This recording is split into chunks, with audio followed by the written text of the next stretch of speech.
দেশের বিভিন্ন জায়গার আরও কিছু খবর নিয়ে এবার একটি ডেস্ক রিপোর্ট। ফরিদপুরে ১৮০ কোটি টাকা ব্যয়ে বাস্তবায়নাধীন টেপাখোলা লেক উন্নয়ন প্রকল্পের কাজের ভিত্তিপ্রস্তর স্থাপন করা হয়েছে। শনিবার দুপুরে মৎস্য ও প্রাণী সম্পদ মন্ত্রী আব্দুর রহমান আনুষ্ঠানিকভাবে এর উদ্বোধন করেন।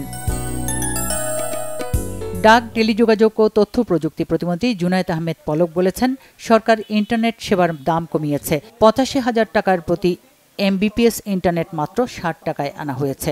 শনিবার দুপুরে পঞ্চগড়ের দেবীগঞ্জ উপজেলা সদরে Sheikh Kamal IT training and incubation সেন্টারের ভিত্তি স্থাপন উপলক্ষে আয়োজিত এক অনুষ্ঠানে তিনি এসব কথা বলেন।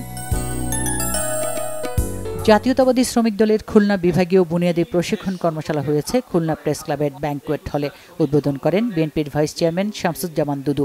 কর্মশালার দ্বিতীয় পর্বে প্রধান অতিথি ছিলেন শ্রমিক দলের প্রধান সমন্বয়ক অ্যাডভোকেট শামসুর রহমান শিমুল বিশ্বাস। কর্মশালায় খুলনা বিভাগের ১০ জেলা শ্রমিক দলের কর্মীরা অংশ নেন। কোটা বিরোধী আন্দোলনের বিরোধিতা করে বগুড়ায় বীর মুক্তিযোদ্ধার সন্তান ঐক্যজোট মানববন্ধন করেছে। শহরের সাতমাথায় এই মানববন্ধন থেকে হুঁশিয়ারি উচ্চারণ করে বলা হয়, কোটাকে ইস্যু করে স্বাধীনতা বিরোধী শক্তির ষড়যন্ত্র দেশের বীর মুক্তিযোদ্ধার সন্তানরা মেনে নেবে না। মানববন্ধন থেকে স্বাধীনতার চেতনা বিরোধী শক্তিকে প্রতিহত করার অঙ্গীকার করা হয়।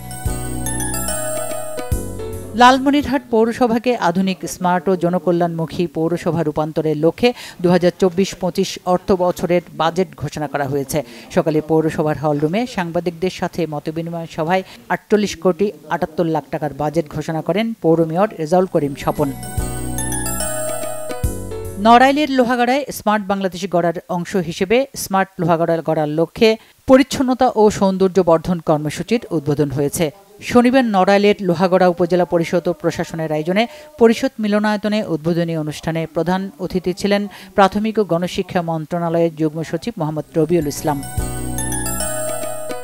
ঢাকার মিরনজিল্লা হরিজন পল্লী থেকে হরিজন সম্প্রদায়ের লোকজনকে পুনর্বাসনের ব্যবস্থা না করে মার্কেট তৈরির নামে তাদের উচ্ছেদের চেষ্টার প্রতিবাদে মানববন্ধন হয়েছে। বাংলাদেশ হিন্দু বৌদ্ধ খ্রিস্টান ঐক্য পরিষদের সাতক্ষীরা জেলা শাখার আয়োজনে সকালে জেলা প্রেস ক্লাবের সামনে এই কর্মসূচি পালন হয়। রাজশাহী কলেজ অ্যালামনাই অ্যাসোসিয়েশন ৯৪ ব্যাচের আয়োজনে এসএসসি ও এইচএসসি পরীক্ষার কৃতী শিক্ষার্থী এবং রাজশাহী ৪ বাগমারা আসনের এমপি অধ্যক্ষ আবুল কালাম আজাদকে সংবর্ধনা দেওয়া হয়েছে। রাজশাহী সাহেববাজারের একটি রেস্টুরেন্টে এই সংবর্ধনা দেওয়া হয়। খাগড়াছড়ির মাটিরাঙ্গা উপজেলায় সেনাবাহিনীর ১৫ ফিল্ড রেজিমেন্ট আর্টিলারি মাটিরাঙ্গা জোনের আয়োজনে জোন কমান্ডার কাপ ফুটবল টুর্নামেন্টের ফাইনাল খেলা হয়েছে। খেলায় মাটিরাঙ্গা পৌরসভা একাদশ গুইমারা সদর ইউপি একাদশকে ২-১ গোলে পরাজিত করে চ্যাম্পিয়ন হয়। পরে Matiranga zone commander lieutenant colonel Mohammad Kamrul Hasan champion ও রানার্স আপ দলের মাঝে ট্রফি বিতরণ করেন।